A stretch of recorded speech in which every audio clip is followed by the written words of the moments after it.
He kissed his mistress for a dare. Laughed when I shattered. And when I vanished without a word, he thought I'd come crawling back. Instead, I built a new life. One where silence wasn't punishment, it was power. Now he's on his knees, ring in hand, begging for another chance. But I've already chosen the man who never needed to break me to love me. If I could pinpoint the exact moment I fell out of love with Grayson Hale, it was when he kissed Lena Carter right in front of me, for 3 minutes, and called it a favor. It happened at a lake house party. One of those young elite getaways with designer fire pits, a fridge full of overpriced liquor, and people who measured fun by the number of scandals created before sunrise. Grayson was in his element, polished, confident, detached. The kind of man who looked like he belonged in magazine ads for luxury wristwatches and unearned arrogance. I used to think that aloofness was part of his charm. I didn't think I'd be proven wrong so thoroughly. The game started off playfully, truth or dare. Predictably chaotic. There were shrieks when someone had to reveal their body count, groans when someone drank vinegar, giggles over a topless dive into the lake. Then Lena's turn came. I should have seen it coming. From the moment she arrived, wearing that slinky silk slip dress and acting as though the house, the drinks and Grayson were hers. I choose dare, she purred. That smirk. That tone. The boys leaned in. Someone, probably Blaine, always the instigator, grinned like a devil. All right, Lena. Kiss a guy of your choice for 3 minutes. Real kiss. Or take the penalty. The room oohed. I rolled my eyes. She batted her lashes. Penalty. Post your worst selfie to every contact in your phone. Even your CO. Lena pouted dramatically. Ugh, you guys are evil. Then she turned, paused, smiled, and said, I pick Grayson. My stomach clenched. Everyone hooped. Ooh. Grayson sat up a little straighter beside me. I waited for him to laugh, say no, point to me and say, sorry, taken. That he stood. No hesitation. I turned to him. Grayson, I whispered. Seriously. She'll lose her job, he said flatly, as if he were helping a drowning child, not his ex-girlfriend who still flirted with him in front of me at every opportunity. Just a game, someone chirped. The timer started. Lena stepped forward, cupped his jaw like they were lovers reunited after war, and kissed him. The room exploded in cheers and laughter. I felt the blood drain from my face. They kissed. And kissed. And kissed. 3 minutes had never felt longer. He didn't even try to fake discomfort. His arms went around her waist eventually. I caught the slight upward twitch at the corner of his mouth. When the timer beeped, they pulled away slowly, eyes still locked. Everyone clapped. I stood. The wine glass in my hand slipped and shattered on the hardwood floor. The room silenced. Grayson turned to me. His expression unreadable. You really did that, I said, my voice trembling. She didn't want the penalty, he said, like that explained everything. In front of me? On my face. It was just a kiss. My throat closed. Do you remember I'm your girlfriend? He didn't respond. I walked up to him, shaking. You could have said no. Still silence. Say something, I demanded. Anything. Grayson finally blinked. Then, in the coldest voice I'd ever heard from him, he said, Are you done crying? The silence was so sharp it could have slit my wrists. People looked away awkwardly. Lena smiled. Grayson didn't flinch. And then, because the universe doesn't run out of cruelty, he turned to Lena and asked, Want me to drive you home? She nodded. And without looking back once, he walked out the door with her. I walked outside without speaking to anyone. The sky had turned a heavy gray. Within minutes, the rain came. First a mist, then a full downpour. I stood in it. No umbrella. No jacket. Just me, soaked and shaking, staring at nothing, listening to the laughter echo from inside. I watched couples stroll past under shared umbrellas, heard one girl giggle as her boyfriend kissed her nose. That was supposed to be me tonight. My heart cracked clean in half. Not from the kiss, not even from Lena, but from how little I seemed to matter when it counted. It was in that moment I made the quietest, strongest decision of my life. I would never message Grayson Hale again. Not to scream. Not to beg. Not even to say goodbye. I didn't block him. I didn't make a scene. I simply vanished. Let him feel the silence he always gave me. 3 months passed. It's funny how grief doesn't feel like fire. Not always. Sometimes it's just fog. Heavy, clinging fog that settles behind your ribs and makes even joy feel muffled. I didn't call Grayson. Didn't text him. I deleted our photos from my phone and my cloud. I didn't block his number. That would have given him too much importance. I simply let him fade. I was quieter at work. I took more meetings, earned more silence in the boardroom with my answers. I bought a new coat. I moved my things to the left side of the closet. I filled the space he left with cleaner lines and colder coffee. Thought I was healing. Until one morning my mother burst into my room holding a hanger and a pair of heels. "Wear this," she said. I stared at the cream-colored Chanel dress. "Why?" "You're going to dinner." "I'm not hungry." She raised a brow. "You've been avoiding real food and real men for 3 months. Men don't digest well. Especially when undercooked." She sighed dramatically, waving the hanger in front of my face. "Just go. We'll like him. He's already waiting. Don't make me explain why you ghosted a perfectly good boy." I opened my mouth to argue, but she raised one finger, the finger of final decisions, and I gave up. An hour later, I found myself stepping into the private dining room of a rooftop restaurant called The Address. Too pretentious for my taste, too quiet for hers. I told myself I'd make it quick. Be polite. Leave before dessert. But the moment I stepped through the door, I froze. The man sitting inside looked familiar. Casual white sweatshirt. Rolled sleeves. Tousled dark hair. He wasn't classically dressed for a blind date, but then again neither was I.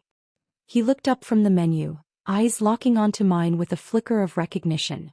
His smile widened. "Camilla?" he asked. My stomach dropped. Jace Morgan. A memory surfaced, blurred by time but not forgotten. He was 18, staying with us for the summer. My mother had taken him in as a favor to her best friend Vera, who swore he was just a little lost. Back then Jace was all chaos. Black stud in his ear, motorcycle boots on my Persian rug, and a constant air of rebellion. At 20, I was already interning at a legal firm, busy with mock trials and Excel sheets. I'd written him off as a phase wearing leather. But now he was something else. His features had sharpened. There was definition in his jaw, strength in the curve of his shoulders. The mischievous glint in his eyes had mellowed, not gone, just matured. "You remember me," he said, standing to pull out my chair. I sat slowly. "You've changed." He grinned. "You haven't." "That's not true," I said quietly. "No," he replied, sitting again. "You've just become quieter. But I remember the fire." Dinner arrived faster than I expected, and so did the conversation. At first it was awkward. We danced around small talk, skirting names we both recognized. He told me he'd graduated early, moved into renewable energy investments, now consulting part-time for his uncle's firm. I told him about my promotion, about finally moving to the West Tower, about how silence in courtrooms had started to feel like home. Somewhere between the lobster ravioli and the second glass of wine, the awkwardness melted. "You really asked your mom to set this up?" Asked finally. He tilted his head. "I did." "Why?" "Because I heard you broke up with your boyfriend."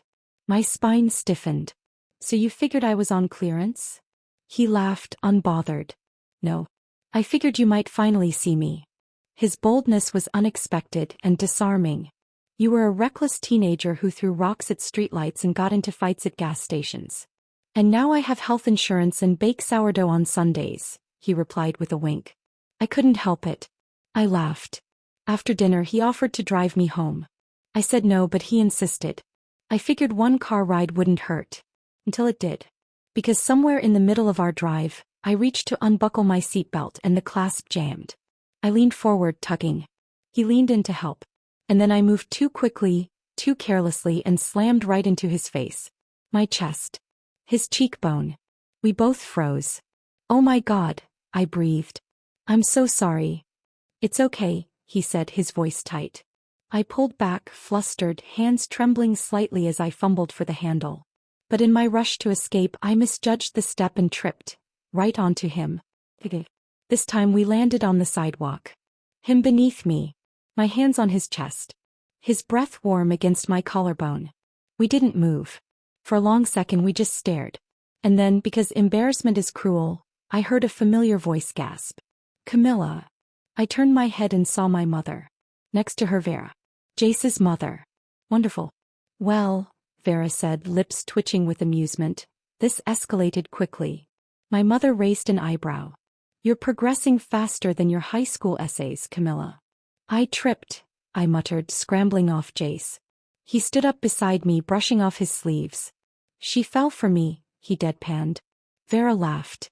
So is this official? I opened my mouth to say absolutely not, but Jace beat me to it. He turned to me, leaned in and whispered, just go with it for a second. Please. Then louder, that was my first kiss. My jaw dropped. I wanted to deny it. I wanted to correct everything. But their eyes were on me, amused, expectant, thrilled. So I nodded. Once. And just like that, the entire world shifted. That night, as I changed into pajamas and stared at my reflection, I saw it. The tiniest flicker of something I hadn't felt in months. A spark. Not of love.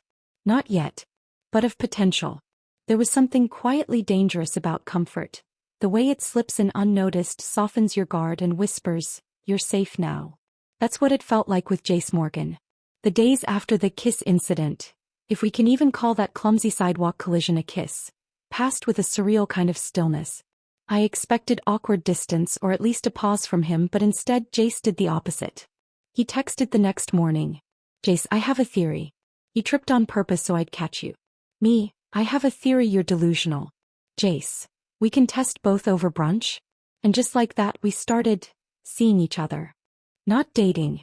Not officially. But existing together in the space where two people linger before definitions.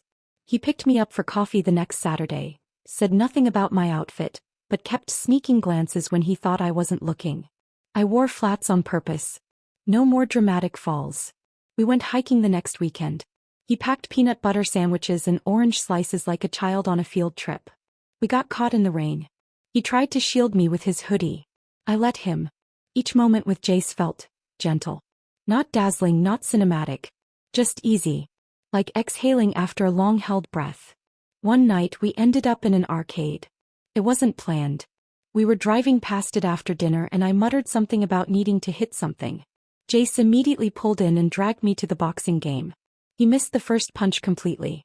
I laughed so hard I nearly choked. You're terrible, I teased. Says the woman who tripped over a seatbelt. He shot back, grinning. We stayed until midnight. Competing in skee-ball, sharing greasy nachos, and laughing like kids who'd never had their hearts broken. At one point I caught him looking at me, that same steady, unreadable gaze. What? I asked. Nothing, he said. Just, you smile differently when you forget who you used to be. I didn't respond. But I thought about that all night. The shift came slowly. It was in the way he walked on the traffic side of the street.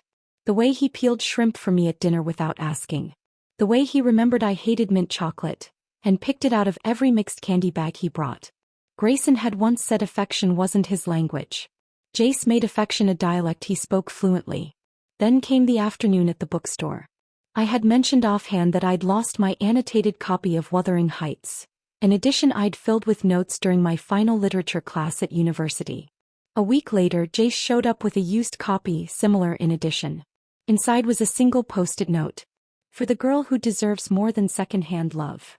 My throat tightened when I saw it. I didn't cry. I didn't even thank him properly. I just stared at him.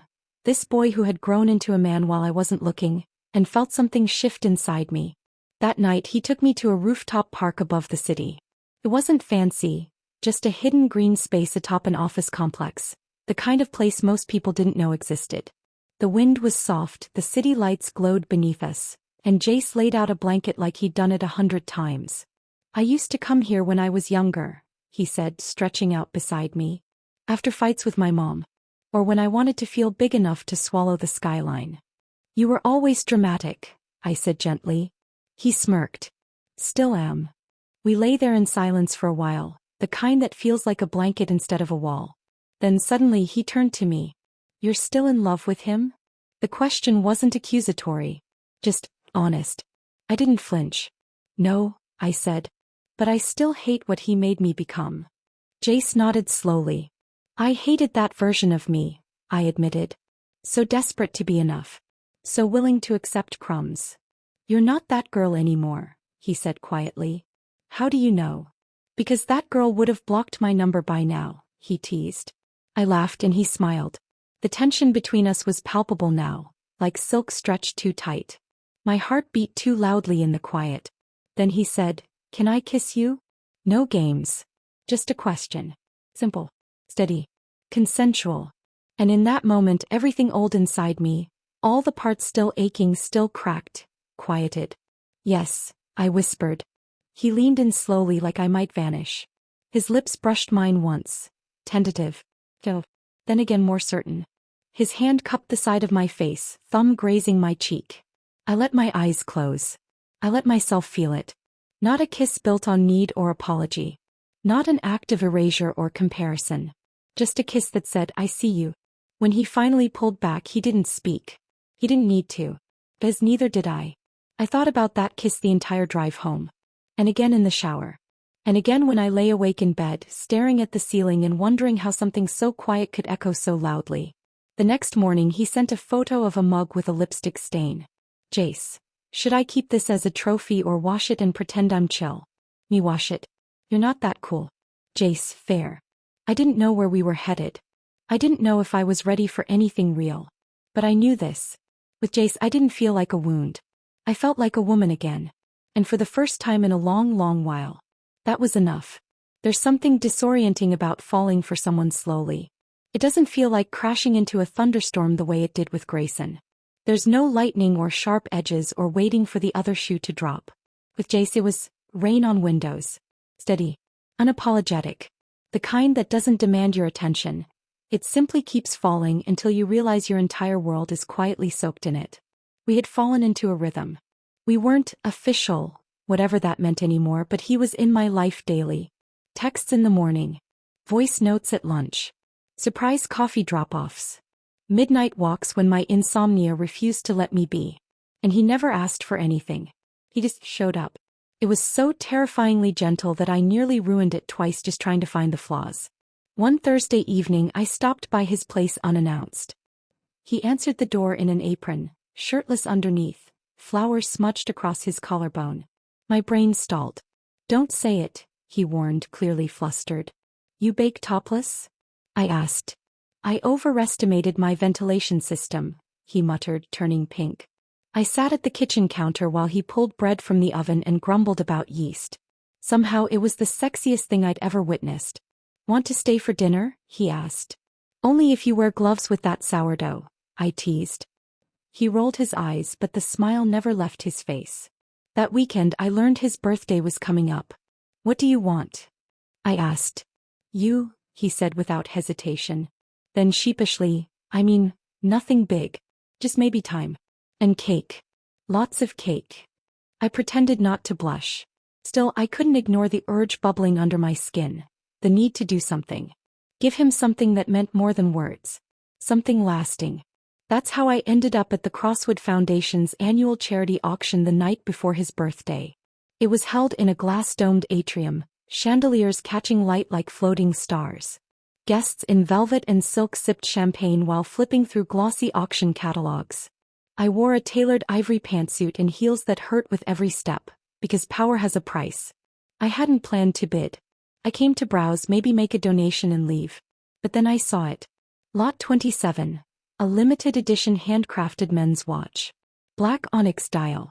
Platinum detailing. Understated. Elegant. Exactly Jace. Bidding started at 80,000. I hesitated. Then raced my paddle. It was a blur from there. Back and forth bidding.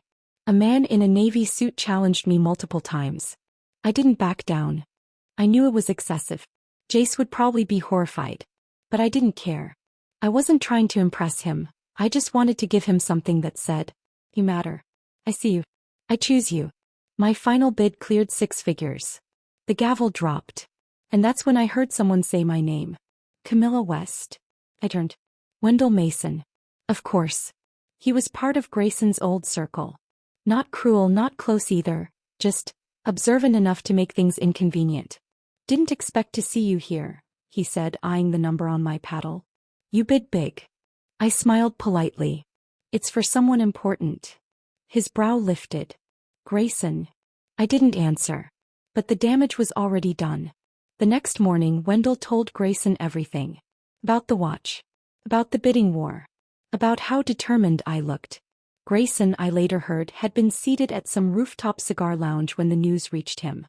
He took a long drag from his Cuban, smiled like he'd just been told I carved his name into my skin and said, "All right. 3 days. I'll get her back." 3 days. As if I were a subscription renewal. As if his arrogance could just rewind everything. He leaned back in his chair and murmured, "She's just giving me an excuse to reach out." And Wendell, ever the observer, didn't correct him. Meanwhile I was at home, barefoot, still in pajamas, wrapping the watch box carefully with navy ribbon and second-guessing everything. Would Jace think it was too much? Would he pull away? Would I scare him off by caring too much too fast? But when I walked into his birthday dinner that night, gift in hand, and saw the way his face lit up, as if I were the only person in the room, all my nerves dissolved. He took the box with both hands almost reverently and asked, "Do I open this now?" "Only if you want to risk crying in public," I said. He laughed, then opened it anyway. His mouth parted slightly when he saw the watch. Then he looked up at me, eyes wide, voice quiet. "Camilla, this is..." I waited for him to tell me I shouldn't have. Instead he just reached out and pulled me into a hug. It wasn't dramatic. It wasn't possessive. It was soft, warm, and real.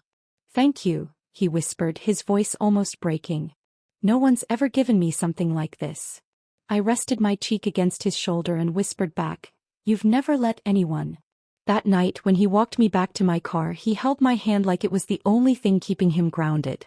And when we said goodnight, his lips brushed my forehead, not rushed, not distracted, just a quiet moment of reverence. I drove home smiling, not knowing that across the city Grayson Hale was plotting his comeback with the same confidence he once used to dismiss my tears. But this time, he had no idea how much he no longer mattered. Some nights feel heavy before they even begin. That evening the air was unusually still. The sky was a flat canvas of dusk, clouds painted in muted blues and soft grays. I stood in front of my bedroom mirror, smoothing down the delicate pink bodice of my dress, a soft fishtail silhouette that hugged my frame and fell just past my knees. The gift, Jace's watch, was already packed in navy wrapping, a matching envelope tucked inside with a handwritten note. Something short. Something sincere. I didn't plan on staying long at the party. Just show up, hand him the gift, make a toast if I had to, then vanish before the emotional noise got too loud. But of course fate had other plans. The venue was tucked into the upper floor of a private social club called Champs. Discreet. Members only. The kind of place people like Grayson used to drag me to, marble floors, dark wood panels, staff that remembered your drink by the second visit. I stepped off the elevator and adjusted my coat, clutching the gift bag tighter. As I turned down the hallway toward the private rooms, I passed a set of doors that hadn't closed all the way. Voices drifted out. Low, familiar male. I slowed. Then I heard it. Guess who I saw at the auction? Someone said, "Wendell, Grayson's friend." Grayson's voice followed, casual. "Who?" "Camilla. Bid on a watch. Spent over 100 grand. Pretty sure it was for you." I froze. There was a pause. Then a chuckle, the one I knew too well. Confident, smooth, maddening. "She's really pulling all the stops, huh?" Grayson said. "That's classic Camilla. Proud, but always waiting to be rescued." My grip on the gift bag tightened. "She obviously still likes you," Wendell added. "You think she's trying to get your attention?" "She's just playing her usual game," Grayson said lazily. "This is just a Cold War. 3 months of no contact? He's testing me. Give it another 3 days, I'll have her back." Silence. Then laughter. I couldn't move. Not because I believed him, but because part of me, a part one thought I'd buried, was furious he still believed he owned the story of me. I backed away slowly. Didn't slam the door. Didn't scream. Didn't confront him. I just walked. Quietly. Silently. Down the hall. Toward the other private room. The one where Jace's name was written in delicate gold on the doorplate. I didn't look back. I wouldn't give Grayson Hale the satisfaction of a reaction. Not this time. Jace's party was the opposite of what I'd just heard. Warm. Loud, but in the affectionate, messy way families are. Laughter burst out from one corner. Music played low over portable speakers. and the scent of grilled ribs and spiced cake filled the room. The moment I stepped in, a girl wearing a sequin dress gasped. "You must be Camilla." Before I could answer, she looped her arm around mine and pulled me into the crowd. I met his friends, none older than 25, full of energy, sharp eyeliner, and open hearts. Some were polished, some chaotic, some visibly shy. But all of them looked at me not with judgment or smug recognition, but with curiosity. Genuine warmth. Not performance. One of the girls leaned in, eyes wide. "Jay said you're a lawyer. Is it true you once made a client cry before trial?" I laughed. He was a terrible liar. I had to get it out of his system. They cheered. A boy with pink hair offered me a virgin cocktail with a lemon wedge smiley face drawn on the napkin. When Jace finally spotted me across the room, his entire expression softened. As he approached, I saw the moment he noticed my dress. His jaw tightened, but his smile remained. "You look," he exhaled, "illegal." I smirked. "So lucky you know a good lawyer." He grinned and kissed my cheek lightly. "Come meet my cousin before he gets too drunk to remember names." The rest of the evening moved like honey, sweet, slow, rich in moments. There was no showmanship in Jace's world. No games of power or peacocking or silent wars of status. He introduced me to his friends with pride. He danced with me when the tempo picked up, keeping one hand low on my back as if he couldn't bear to let go. He made a toast with his arm around my waist and ended it with a joke that had everyone laughing, but his eyes stayed on me the whole time. At some point during the evening, I slipped out onto the balcony for a breather. The air was cool against my skin and the city below glittered, loud and indifferent. I closed my eyes. And I thought about what I'd overheard. Grayson's words. His tone. His certainty. 3 days. As if I were a paused subscription he could renew with a swipe of his black card. I opened my clutch and pulled out my phone. Wrote a status. Married. Don't bother. I didn't post it yet. But I smiled at the thought. Back inside, Jace pulled me into a quieter corner near the end of the night. "I know this isn't your usual crowd," he said softly. "But thank you for being here." "You really think this isn't my crowd?" I raised a brow. He shrugged. "Your grace and structure. They're glitter and tequila." "I like glitter and tequila." "You like control. And you're surprisingly hard to control," I shot back. His eyes sparkled. "You love it." I didn't deny it. Instead, I reached into my purse and handed him the watch box. "For you," I said. "And not because of anything you did. Just because of who you are." He opened it slowly. Smiled so wide I thought it might split his face. "Damn," he whispered. "This looks like something I'm not qualified to wear." "You're very qualified," I murmured. He leaned down. "Does this mean I get a birthday kiss?" I rolled my eyes. Then kissed him anyway. Later, when we finally said goodnight, he whispered against my ear, "Whatever ghosts are still living inside you, Cam, let them watch. Because I'm not going anywhere." And somehow that single sentence did more to erase 3 years of pain than any closure Grayson ever tried to offer. There's a moment, right before something shifts, when the air changes. It's not always loud. Sometimes it's quiet. Barely a heartbeat. Like the world pausing to let you decide. Will you keep watching? Or will you step in? That moment came near the end of Jace's birthday party. Everything until then had been warm, laughter-soaked and bright. I'd been passed around from one friend group to another like a treasured secret. "This is Camilla. She's the one. She's the lawyer. She's the reason Jace hasn't stopped smiling since April." I let myself enjoy it. Let myself believe I belonged in a world where no one knew my history with Grayson Hale. Until someone crossed the line. He came out of nowhere. A guest of a guest. Someone I hadn't been introduced to, clearly drunk and too tall for his own balance. His name may have been Darren or Damon. I didn't care. He wobbled toward me as I stepped aside to grab water, his smile already sticky. "You're Jace's girlfriend, right?" I smiled politely. "Friend." "Oh." He stepped closer. "That's a shame. You're stunning. Wasted on a kid like him." I raised a brow. "Excuse me. You like real men, don't you?" he slurred. "Not boys who still call their mom for lasagna recipes." I stepped back. He stepped forward. And before I could open my mouth, a blur passed my shoulder. Fast, sharp, and controlled. "Jace." His fist connected with the guy's jaw so cleanly I didn't even process the sound until after the man hit the wall. Chaos erupted. Someone shouted. A drink spilled. The man tried to stagger forward again, but Jace shoved him back hard. "You don't talk to her. You don't look at her," he growled. That voice. I'd never heard it before. Oh, dangerous. No trace of the playful warmth I was used to.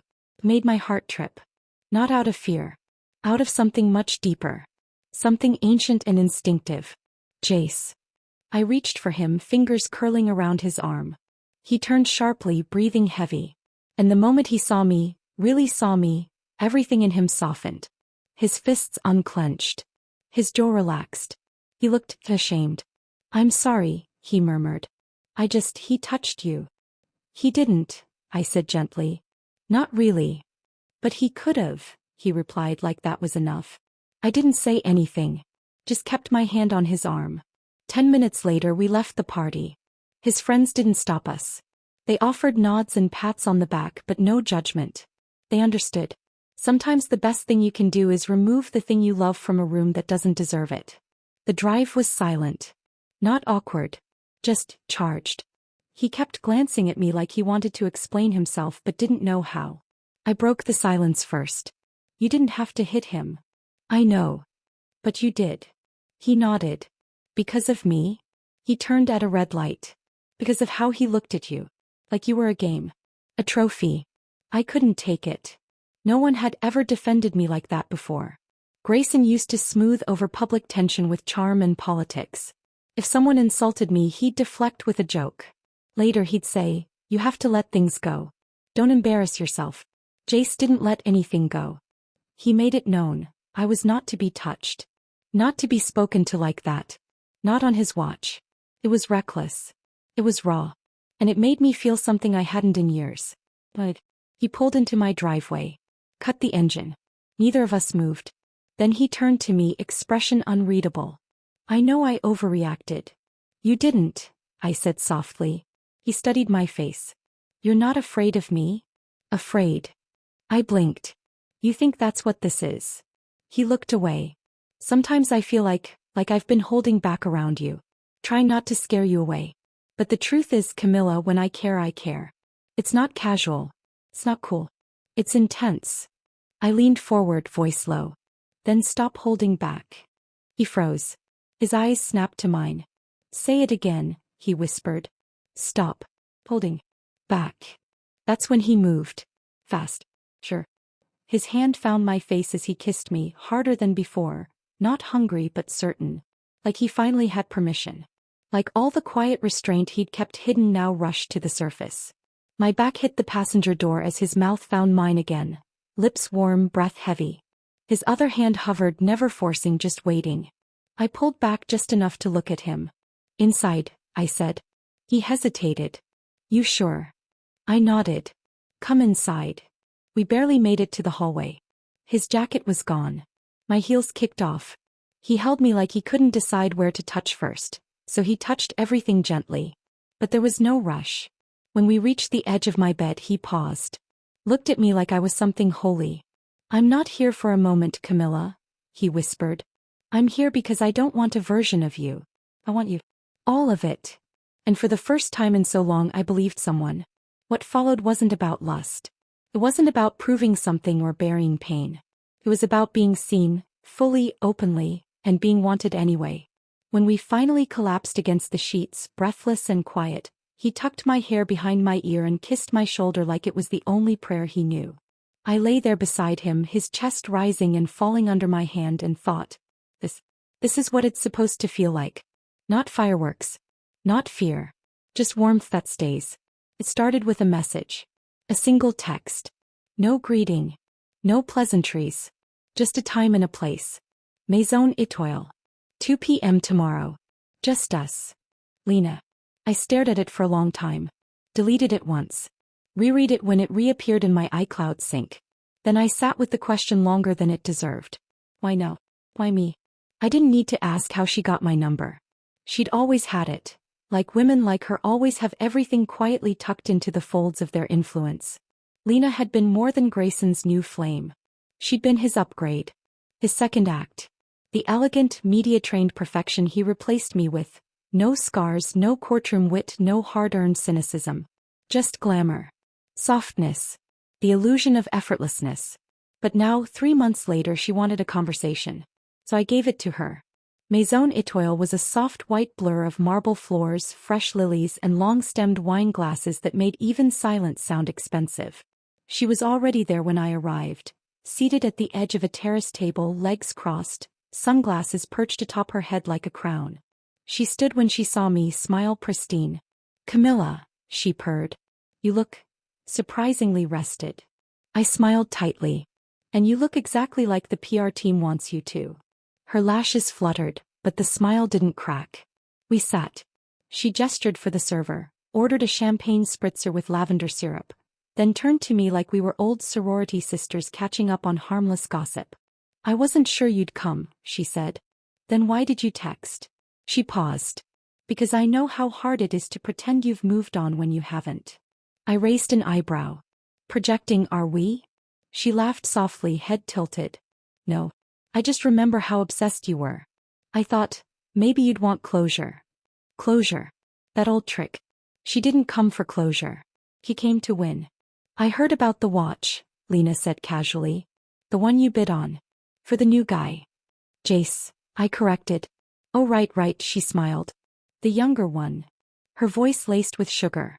Then silence. I let it stretch. She sipped her drink. "So, rebound or charity project?" I blinked once. "You have 2 minutes left to say what you came to say," I told her. "Use them wisely." She tilted her head, pretending to be amused, but her fingers curled slightly around her glass. "Grayson told me he's planning something," she said finally. I didn't flinch. She leaned in, voice lowering. "He says he's going to win you back. That everything since the breakup has been a mistake. That you're still his." Her words dropped like little stones, hoping to chip at whatever calm I was wearing. "He's planning something big," she added. "Something public. Grand." "I'm sure he is," I said coolly. "You're not even going to ask what it is?" "No need." "Why not?" "Because I don't care." She blinked, visibly caught off guard. "I just thought you'd want a warning.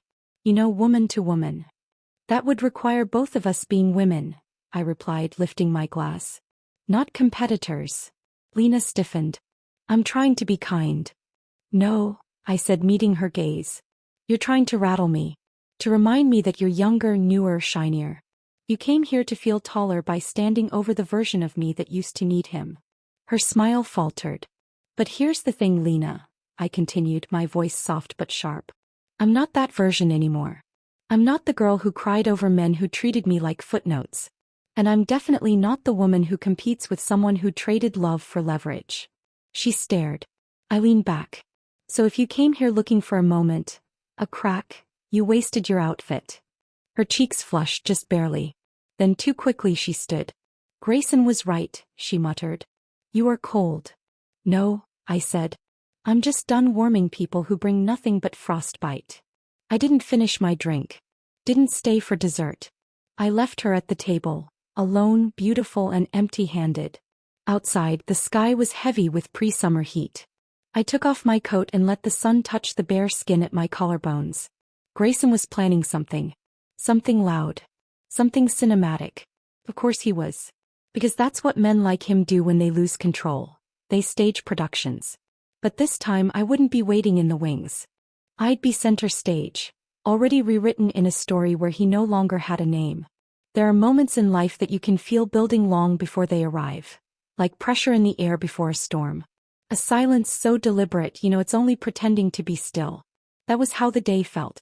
I had been invited to the Whitmore and Hale Foundation's annual awards dinner.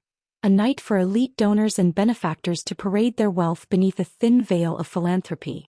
Normally I wouldn't attend. But I donated quietly under my firm's name, and this year my team insisted I make an appearance. "You'll only have to stay an hour," my assistant promised. Smile, sip champagne, shake 2 hands, then ghost. I almost believed her. Until I saw my name listed beside Grayson Hale's on the event pamphlet. Guest of honor.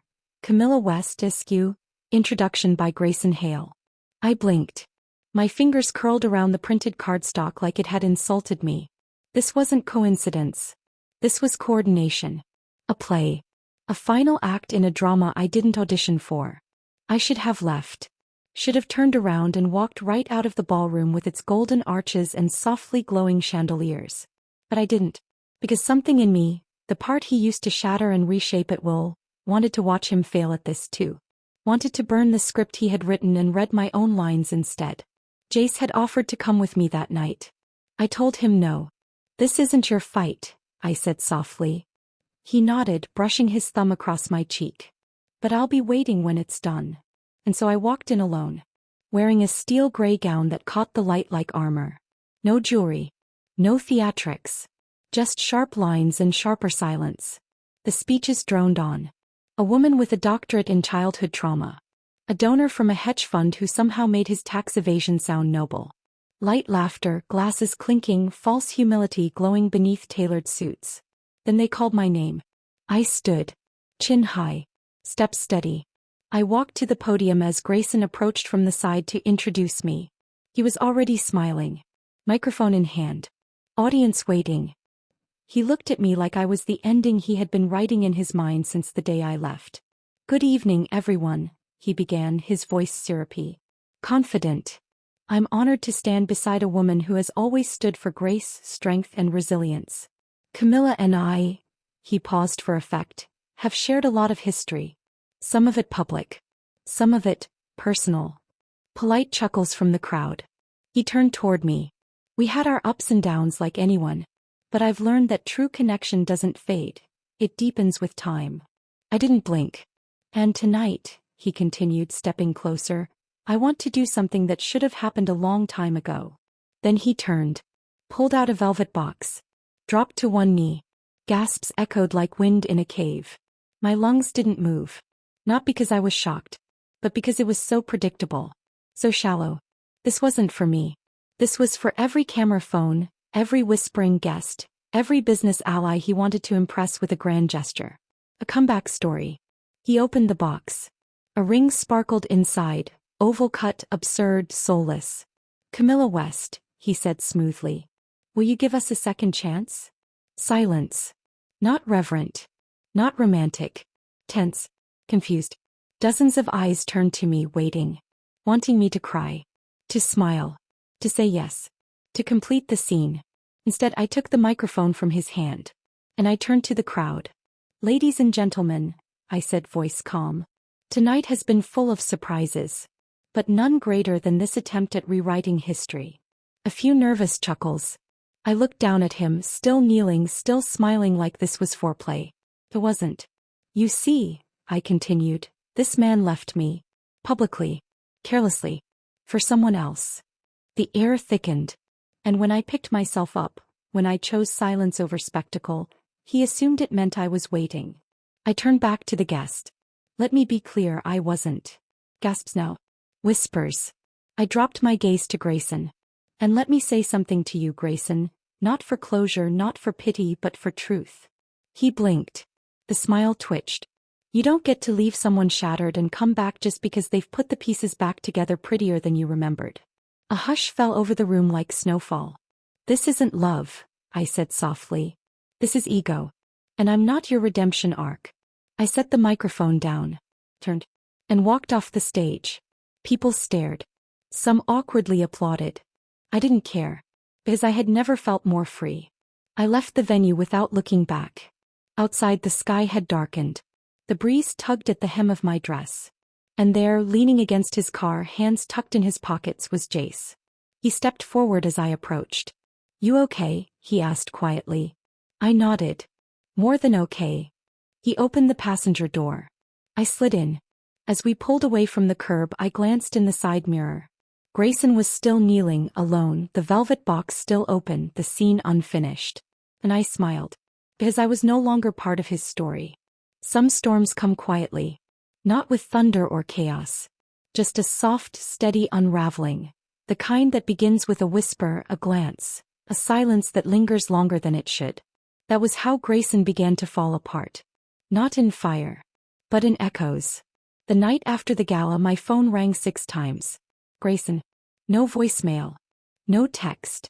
Just call after call. By morning there were 3 more. Then the text came. Can we talk? I didn't expect it to go like that. I just need 5 minutes. That's all. I didn't respond. Not because I was angry, but because I no longer needed to. The version of me who used to rehearse her replies, who would draft, delete, then draft again, heart racing, had disappeared. What was left was silence. Clean. Whole. Unapologetic. By the end of the week, Wendell messaged me. Grayson's not doing great. Just thought you should know. I didn't reply to that either. I wasn't heartless. I was healed. There's a difference. Rumors trickled through the legal grapevine. That Lena hadn't spoken to him since the gala. That investors were beginning to distance themselves, unsure whether his behavior had become a liability. That someone at Hale Investments overheard him shouting in his office. Something about losing everything for a woman who won't even pick up the damn phone. It was also predictable. He wasn't unraveling because he loved me.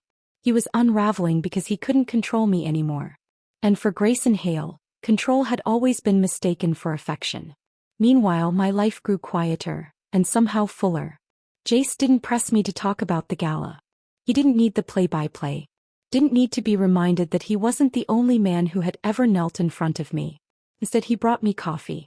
Ran his fingers through my hair while I read depositions late into the night.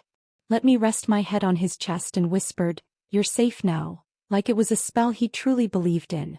There was no high. No crash. Just him. Consistent. Steady. Warm. Like breath. Like light. One afternoon I returned home from court to find him on my porch. He wasn't supposed to be there. He hadn't texted. He just showed up. With takeout in one hand and a bouquet of blue cornflowers in the other. "I googled your favorite," he said with a grin. "Got it right. I took the flowers. You got it perfect." He followed me into the kitchen, placed the food on the counter and said, "You haven't smiled in 2 days. Thought I'd fix that." "I'm fine." "I know." Still wanted to try. We ate on the couch. Barefoot.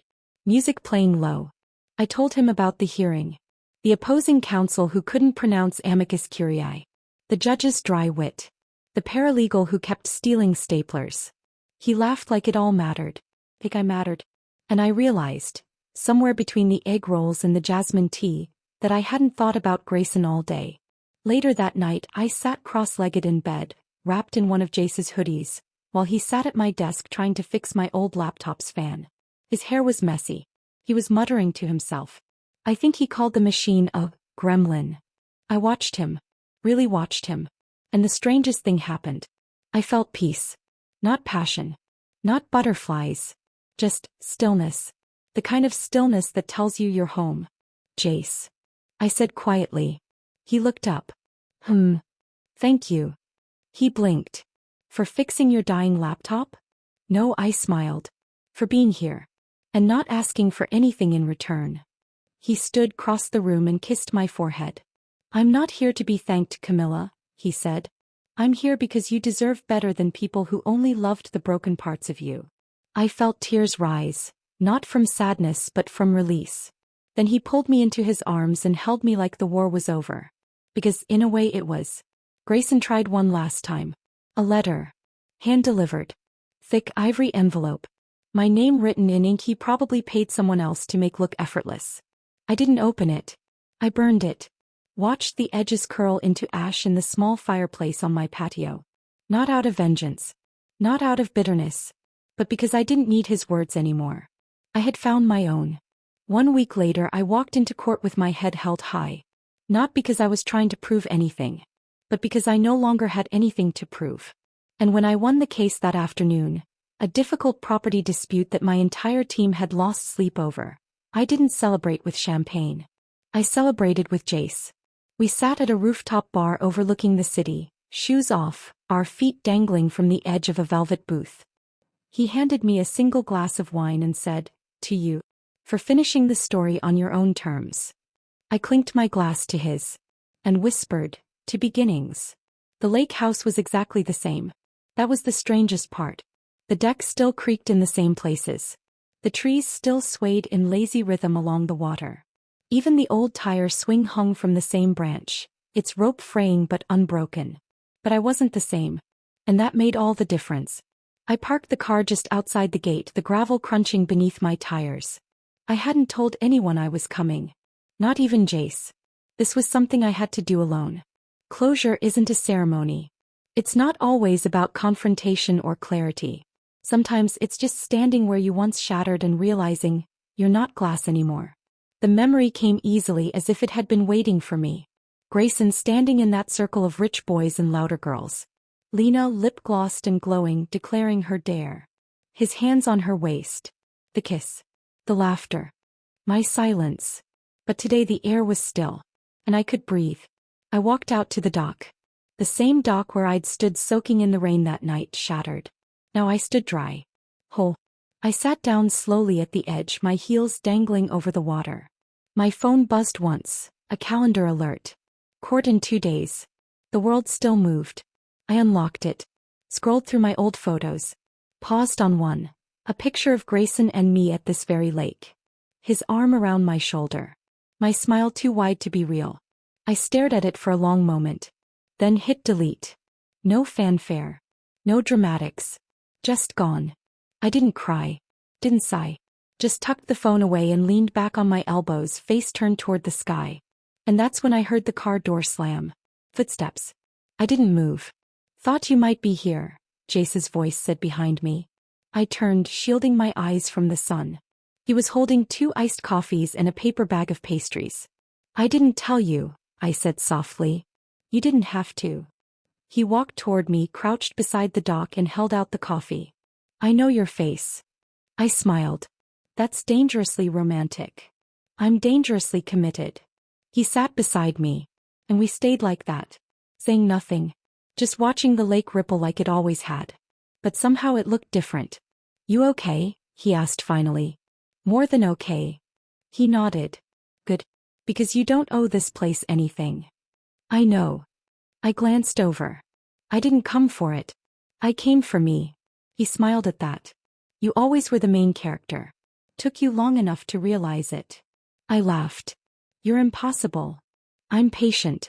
Different sin. We sat there for what felt like hours, legs brushing, coffees slowly drained. Then I turned to him. I'm scared, I admitted. He blinked. Of what? Of being happy. He didn't flinch. Want to know a secret? He said. I am too. I looked at him. Really? Sure. Loving someone who's been broken. That's hard. Not because they're fragile, but because they're strong enough to walk away again if you don't protect what they rebuilt. Silence. He reached for my hand. You don't have to promise me forever, Camilla.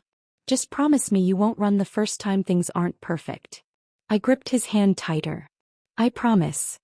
And I promise to keep showing up. Even when you don't ask. We didn't kiss. Not right away.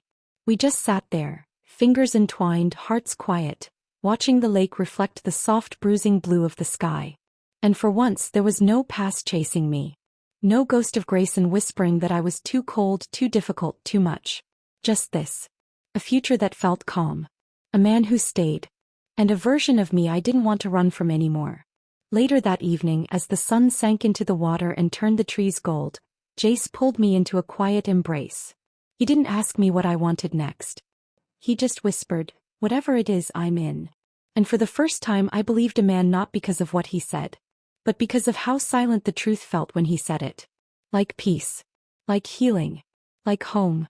The end.